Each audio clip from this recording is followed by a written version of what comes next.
Bagi yang sudah berkecimpung lama di dunia sosial media, pasti sudah tidak asing dengan istilah buzzer. Yang menjadi buzzer bisa menghasilkan uang yang melimpah, yang bermodalkan gadget. Dan untuk membahas lebih lanjut mengenai men-tweet dapat duit, ternyata telah hadir di studio kami pakar marketing media sosial Edi Hansen. Dan kita juga masih menunggu kedatangan salah seorang seleb tweet Indonesia, Ulin Yusron.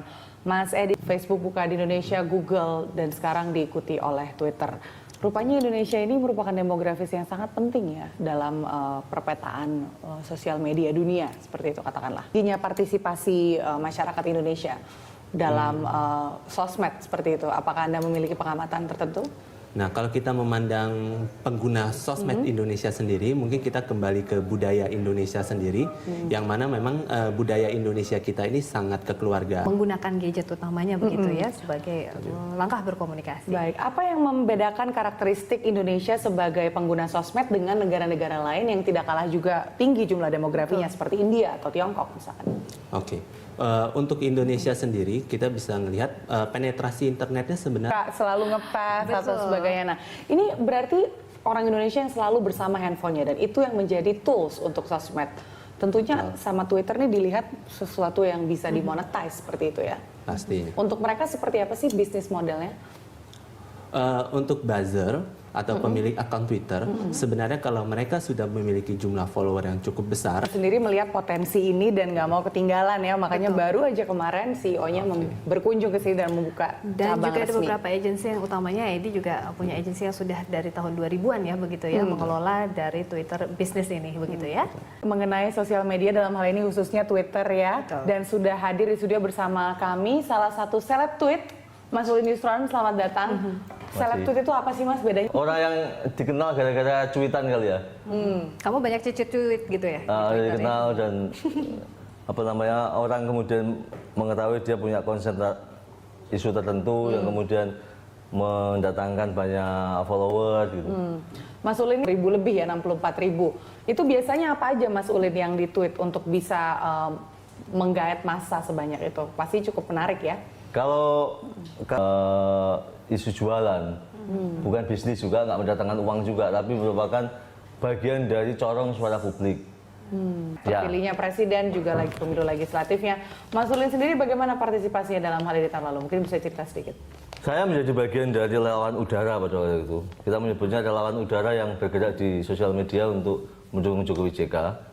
Dan kita yang menyiapkan semua materi untuk di-blast di sosial media, Twitter, Facebook terutama. Ini kalau kita hubungannya lihat, lagi dengan Mas buzzer Edi, ya. bahwa orang-orang seperti Mas Ulin ini juga menjadi potensial buzzer begitu, bahwa ada tadi 65.000 ya Mas Ulin ya. Nggak tahu berapa itu.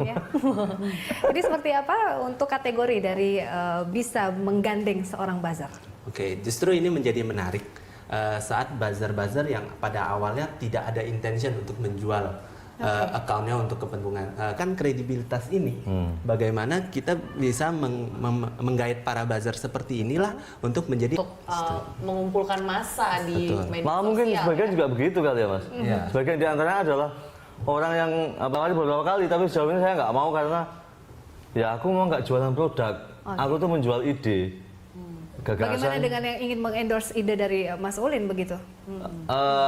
Karena mereka tawarannya misalnya es krim, misalnya handphone, Kronik gitu ya.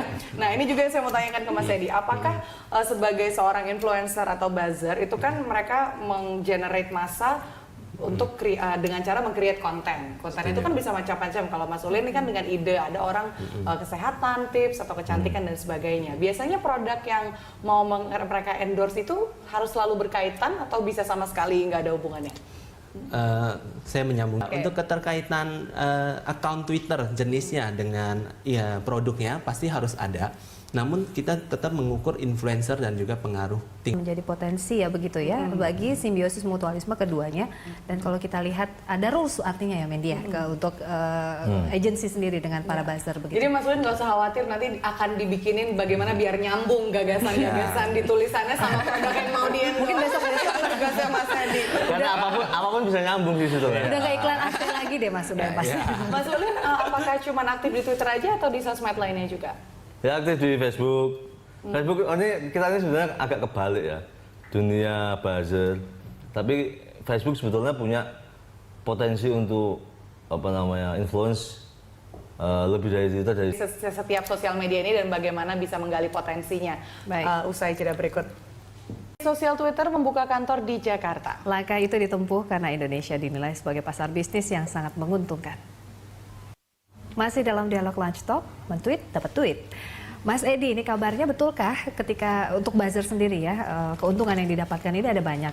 Mungkin kalau kita dalam uang begitu, rupiah begitu, dalam satu kali men-tweet mendapat 3 juta rupiah per mungkin mengupload di Twitter begitu, betulkah?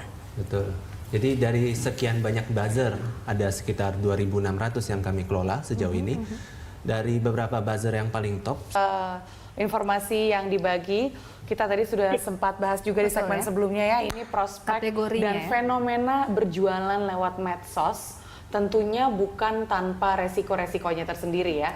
Kalau ada satu brand yang mau ngebas, artinya dia juga mengharapkan penjualannya bisa naik. Tapi seberapa besar pengaruhnya, bagaimana cara mengukur kesuksesannya, dan sebenarnya bagaimana sih membangun bisnis online yang terpercaya kalau pakai medsos ya?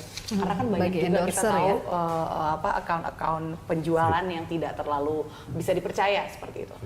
Oke. Kembali dulu, sosial media tadi yang dia miliki ini, pemikiran itu yang harus dimiliki oleh seorang buzzer yang baik, sehingga buzzer yang account yang dia kelola itu akan sangat sustain. Jadi tetap balance ya. Kalau dia ngiklan terus pasti orang juga unfollow. Tapi juga tetap harus memisikan sisi e-commerce-nya dengan sekali-sekali ngebas gitu. Soft promote ya. Soft. Mas Ulin, tapi kan ada juga nih kalau kita mau perhatikan sosmed-sosmed yang baru, kalau kita ingat dulu urutannya kan Facebook dulu ya. Sebelum Facebook bahkan ada Friendster. Sesudah Facebook ada. Nah, bagaimana mengukur juga kesuksesan sebuah brand itu ketika dia sudah mengendorse sebuah buzzer? Kan pasti ada parameternya juga ya. Oke, untuk mengukur kesuksesan bagaimananya, kesuksesan kita tahu bersama ada yang istilahnya trending topic. Kalau topik ini sudah menjadi trending topic, maka itu nggak lagi karena ada uang atau dana di belakangnya, tapi itu terjadi otomatis. Oke. Baik, jadi artinya Mandy bahwa buzzer itu harus kredibel, ada integritinya ya. Jadi kalau buzzer yang nggak ada integriti atau kredibel mungkin jadi basi gitu kali ya. Mas Ulin, trending topiknya apa nih Mas Ulin yang pernah mendapatkan tingkat partisipasi paling tinggi? karena pada waktu itu isu politik ya Mas ya. Akhirnya milih Jokowi, ketika era-era pilpres lah. Era-era pilpres ya, karena semua orang mau terlibat ya. Ya. Baik, kita